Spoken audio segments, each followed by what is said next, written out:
All right, I guess we're jumping in straight away. Um, okay, so with the first question in Australia Award Scholarship application form, you'll find something that is to do with the reason of your choice, right? Whenever you apply for any scholarship, they really want you to be able to justify or even talk about why do you want to begin that particular um, journey of seeking that scholarship to that particular institution that you want. And this is a reasonable questions that will be asked over and over in whichever scholarship that you're going to apply for. Now, there's a couple of tips here that I'm sure you can read yourself, but I'm going to go through each one of them as much as I can and my thought process behind it. Okay, so the first one is to explain your decision making process systematically and what it means and what I really want you to sort of drill down in your mind is whenever you're trying to answer this sort of direct questions, try to make some sort of elaboration in a way that makes sense.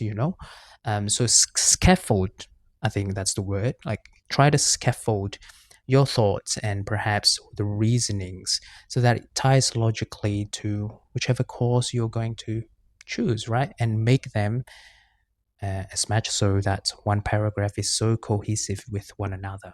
Cohesive just means it stick together really well, and you can read it and people can understand that clearly, right? So that's that. That's essentially what's it. Second one is bring your relevant educational background or work experience. Bringing these experiences can be quite valuable when you're writing this particular part because it shows that you're applying not just for the sake of applying or just for the benefit of applying, but you also want to show that there is this thought process that's logical and to some degree objective on why you want to continue on to pursue the next education, whether it's master's or PhD. Right. So I would say connect them with something that's realistic and context supported again, right? So think about your post study goals. And then when you are going to choose your program, um, this is quite controversial, I would say, because some people just say research whatever you can, whatever you find online. But I would always encourage for you to go through the official channels first. Official official channels being your university's website or anything that's to do with your university directly. So, for example, if you go to Google and if I want to apply for Master of Counseling and Psychotherapy, then you'll find Adelaide Uni, right? This is the site that you want to go to, right? There's other things such as third party sites, such as IDP. I'm sure they have a really good resource. But if you compare, so for example, if you go to third party website, the information here is not as robust. It's not as detailed. It's only going to show you some of the information that's important for international students, but that's it. And most of them are, you know, not updated. This is not to belittle any sites, but the official channel is always quicker in terms of updates because it's directly from the source. So if you go to the Adelaide University site, you can see every detail there, including your CRICOS code and also, what sort of courses that are being shown here. So you can click on that and actually study on what sort of program and what sort of application process they have for this particular course, right? Apologize for my internet. Okay. Anyways, next one is before choosing your program, I would encourage you to first verify if the program is available for international students. Now, if you're going to study in Australia, not every program is going to be eligible for international students. And unfortunately, there's also some, I would say, some ghost campus, so ghost institutions. So those are institutions that shows when you search online, but when you go to the actual place, let's say you go to Adelaide to go to a particular institutions, right? You go there and it turns out it's going to be a really small office instead of like a real institution. So do check their like validity, or like, are they real? Please do check them. The tool that I always recommend for anyone who's studying in Australia is Cricos. So Cricos is from official Department of Education of Australia. Here you can search any programs that you want and validate whether the program is there for you as international student. As you can see, the name itself is Commonwealth Registers of Institutions and Courses for Overseas Students. We are overseas students as scholarship applicants, so bingo. Now, you can use this feature, right? In my case, if I go to the website and they have provided me with the Cricos code, I can just copy that code and then verify, you know, just paste it there, start search, and hopefully, voila, it's there. So it shows everything, the locations and the institution details, but also more importantly, that I feel that is quite useful in my own process is the contact details.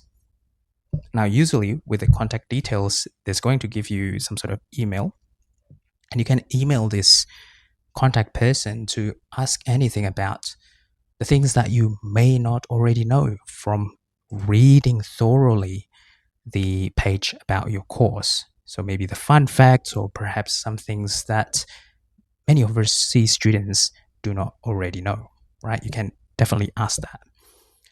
Okay, I think that's quite self explanatory, isn't it? So, when you present your gaps later, once you write, please do find something that's realistic and real.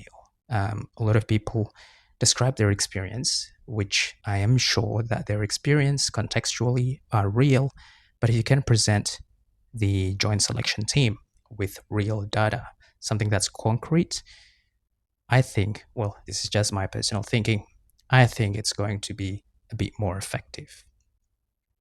In cases where you reserve multiple institutions, so in Australia Awards, you can choose more than one campus. So if you like, let's say, Master of Positive Psychology in the University of Melbourne, and you like something else like Master of Counselling in University of Queensland, you can actually choose multiple, right? There's going to be the first priority and second and third priority, right?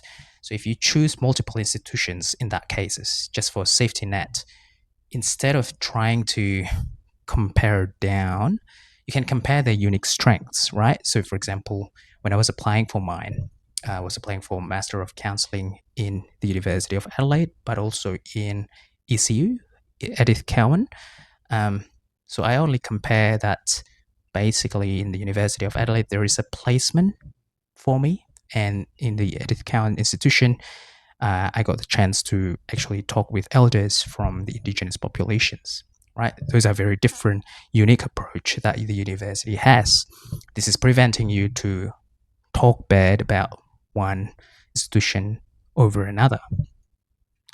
And something that has struck me quite, I don't know, this is quite controversial because some people may agree, some people may not, is that the writing style.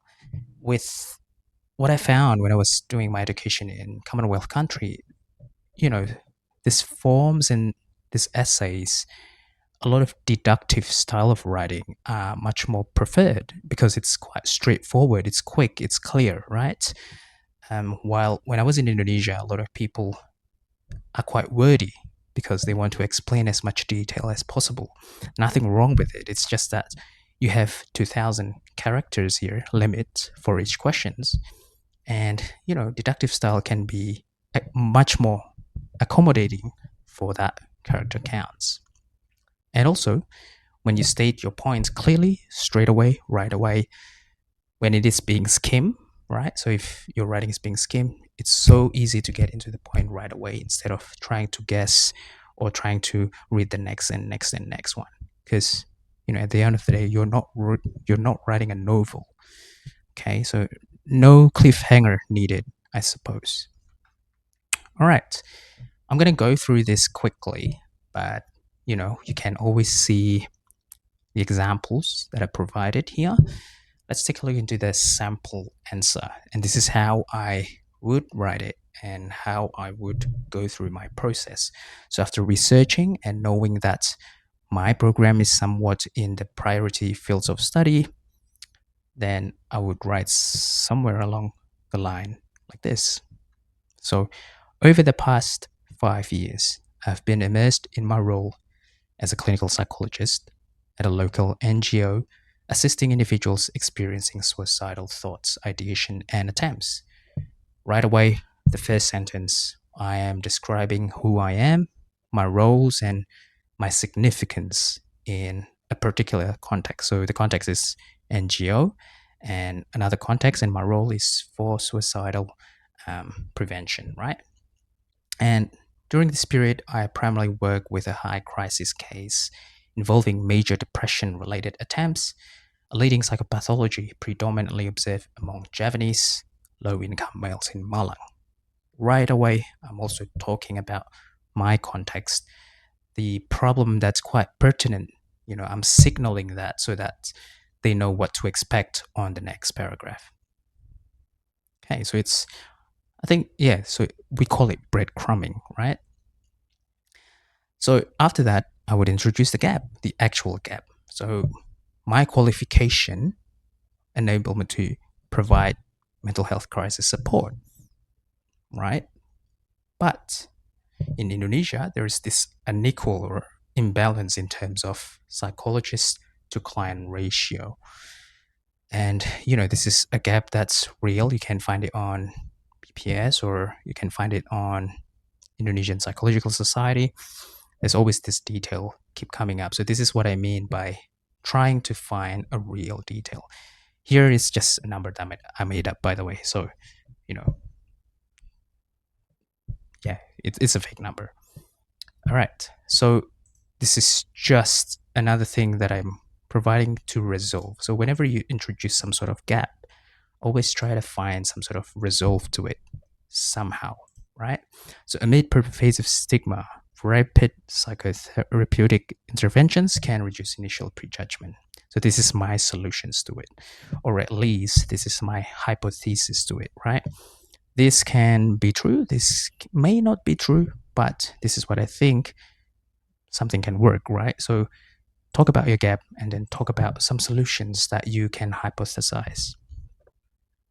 And so straight away, I'm diving deep into the universities that I want to go to. In this case, University of Murdoch, right? With the particular program and the unique points. So the unique points is rapid response research with Indigenous Aboriginal community and the perspective that I've gained from that, possibly gain.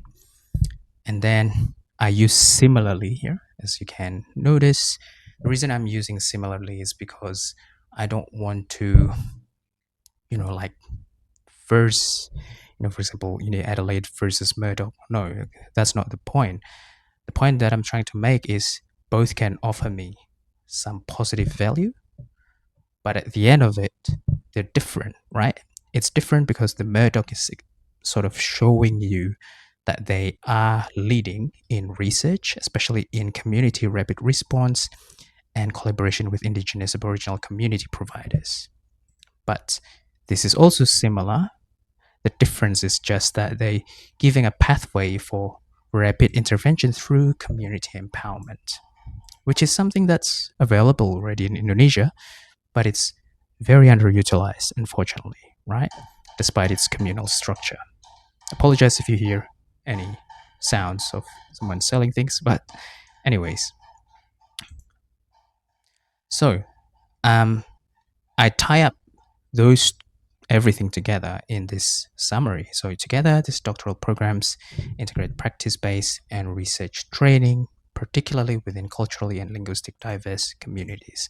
So it's just summarizing these two parts, and the culturally sensitive psychotherapeutic framework generate nuanced insight for my target community, drawing upon cultural heritage. This is reflected in Indigenous Aboriginal community, and to strengthen engagement and reclaim culturally grounded pathways, which is described in Indonesia communal structure, right?